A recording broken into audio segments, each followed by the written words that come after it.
Welcome to the 8th European Feminist Research Conference. We are particularly grateful to be here with so many scholars from so many countries in Europe and so many universities that are at the cutting edge in your scholarship on these extremely important issues. We are launching two series. One is the Teaching with Gender, which is published in a cooperation of the Gender and the CEU Press, and we are launching the Round-Reaching series on the advances in feminist studies. This with all these people in Budapest, it's lovely because CEU is such a nice university and located here beautifully in Budapest, and we have had good connections to Budapest and CEU. I think it's a great occasion for students and scholars who are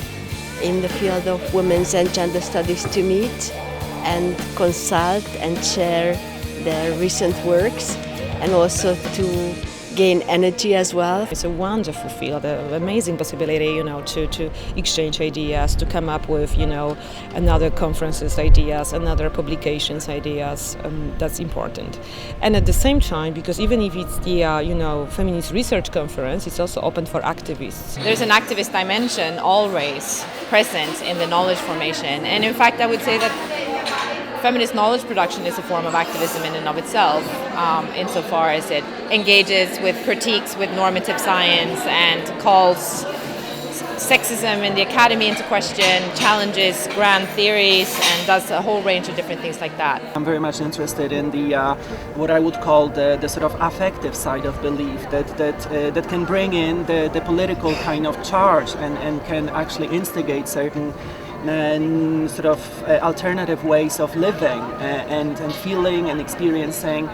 Belief is a powerful concept, powerful affect, and we cannot dispense with this. We cannot just relegate it to the realm of religion, kind of religious arrangement, but we have to kind of rediscover its potential. I've attended most of the sessions on LGBT, and if you read about my country, Uganda, you'll find that there are bills in parliament to homosexuality is unacceptable in my country. So for me, this has been like opening up my mind and opening up ways for me to see if we can have a discussion about it, because it's not even talked about. Since there are very, very few Romani intellectuals, and somehow we are determined to work for the community. So we cannot forget where we are coming from, and somehow we have to contribute back to them. I'm looking at Emma Goldman, who was an anarchist activist from the 1890s to the 1940s, and thinking about how her work might be helpful for thinking about problems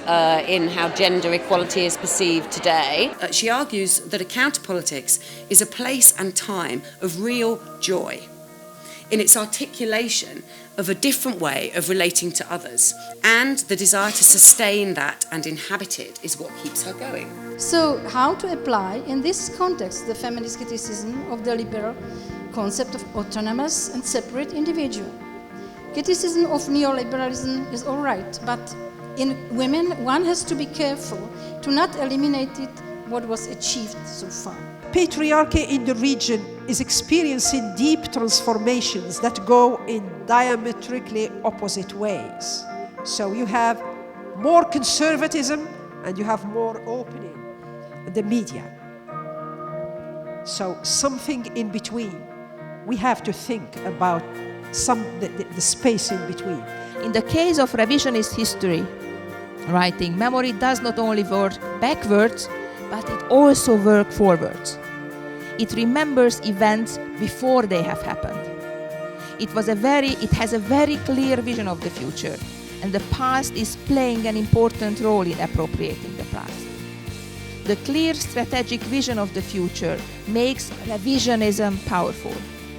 It deals with the emotional well-being of the followers, offering them emotional compensation for imagined grievances. Women's or gender information centers are vital in preserving the cultural heritage of women and storing all this information. If it is not stored, it has never happened.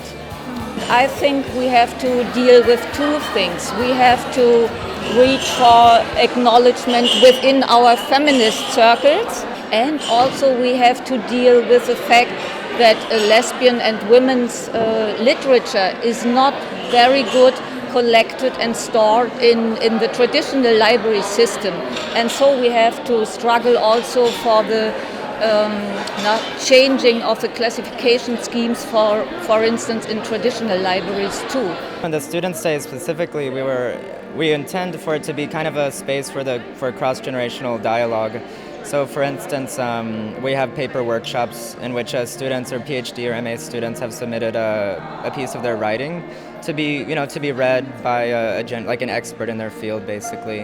What needs to be stressed is that many women's rights activists in the region, whether in Egypt, Palestine, Iraq, Iran, or Tunisia, have been intersectional in their approach to gender-based rights and have been at the forefront of opposing political authoritarianism, economic exploitation, and imperialist policies. The one thing is, of course, the very scientific program, that people learn new things and they catch up with the latest research. So that's one thing that I think is always important. But then there is also the question of networking.